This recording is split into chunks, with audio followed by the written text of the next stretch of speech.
लोकसभा चुनाव की वोटिंग पूरी हो गई है और एग्जिट पोल के नतीजे भी सामने आ गए हैं और ऐसा लग रहा है जैसे सभी रिकॉर्ड तोड़कर बीजेपी इस बार बम्पर जीत हासिल कर सकती है। अपना अस्तित्व बचाने के लिए एकजुट होकर विपक्ष ने इंडी गठबंधन बनाई थी, लेकिन एग्जिट पोल के मुताबिक इंडी गठबंधन की हवा निकल गई है और एक बार फिर राहुल गांधी की सियासी लॉन्चिंग फेल होती दिख रही है। राहुल गांधी के करीबी नेता अभी से ही छाती पीटने लगे हैं कि एक बार फिर उनके युवराज की लॉन्चिंग फेल होने वाली है। एग्जिट पोल के अनुसार बीजेपी और एनडीए गठबंधन दक्षिण के राज्यों में भी बड़ा खेल कर सकता है। एग्जिट पोल के नतीजों में बताया गया है कि कर्नाटक और आंध्र प्रदेश में पार्टी को बम्पर सीटें मिलती दिख रही है।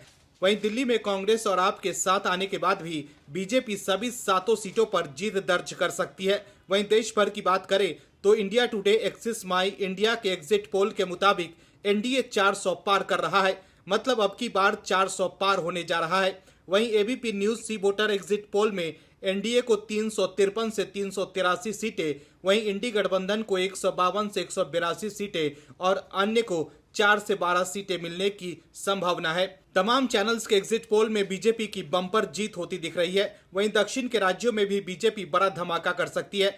तमिलनाडु में एनडीए को 19% वोट मिल सकते हैं, वहीं पंजाब में एनडीए को 26% वोट मिल रहा है, तो इंडी गठबंधन को 31% वोट मिल सकता है। एग्जिट पोल के मुताबिक पंजाब में एनडीए को 2 से 4 सीटें मिल सकती है, वहीं 13 सीटों वाले इस राज्य में इंडी गठबंधन को 7 से 9 सीटें मिल सकती है। इस राज्य में कांग्रेस और आप अलग अलग चुनाव लड़ रहे हैं, ऐसे में आपको 0 से 2 सीटें मिलने का अनुमान है। वहीं शिरोमणि अकाली दल को 2 से 3 सीटें मिलती दिख रही है। वहीं एग्जिट पोल आने के बाद विपक्षी नेता तिलमिला गए हैं। एग्जिट पोल देखकर राहुल गांधी के करीबी जयराम रमेश ने एक्स पर लिखा है कि जिस व्यक्ति का 4 जून को एग्जिट होना तय है उसने ये एग्जिट पोल्स मैनेज करवाए हैं।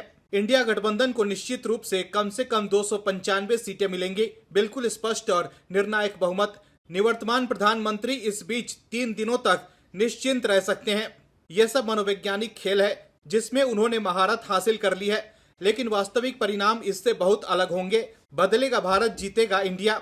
वहीं सुप्रिया सिरनेत ने एक्स पर लिखा है कि टीवी पर जो दिखाए जा रहे हैं वो नरेंद्र मोदी के सरकारी एग्जिट पोल्स हैं। जनता के एग्जिट पोल ने इंडिया को 295 सीट दी है। वहीं एक दूसरे ट्वीट में सुप्रिया सिरनेत ने लिखा है कि मोदी के एग्जिट पोल की कोई विश्वसनीयता नहीं है, 4 जून का इंतजार करें। पीपुल्स एग्जिट पोल ने भारत गठबंधन को 295 सीटें दी है। बीजेपी इस समय लगभग 220 पर है और एनडीए कुल मिलाकर लगभग 235 पर है। इसके अलावा भी कांग्रेस के दूसरे नेता एग्जिट पोल देखकर अभी से ही घबराए हुए हैं और एग्जिट पोल पर निशाना साध रहे हैं। कांग्रेस और विपक्ष के नेता 3 जून तक ऐसे ही एग्जिट पोल पर निशाना साधेंगे और फिर 4 जून को ईवीएम और चुनाव आयोग पर निशाना साधने लगेंगे। कांग्रेस के नेताओं को लग रहा है कि अब उनके युवराज का क्या होगा। यही वजह है कि जयराम रमेश से लेकर सुप्रिया सिरनेत जैसे कांग्रेस के नेता तिलमिला गए हैं। Bureau report, OMH news. और भी वीडियोस देखने के लिए चैनल को सब्सक्राइब करें और बेल आइकन को दबाएं।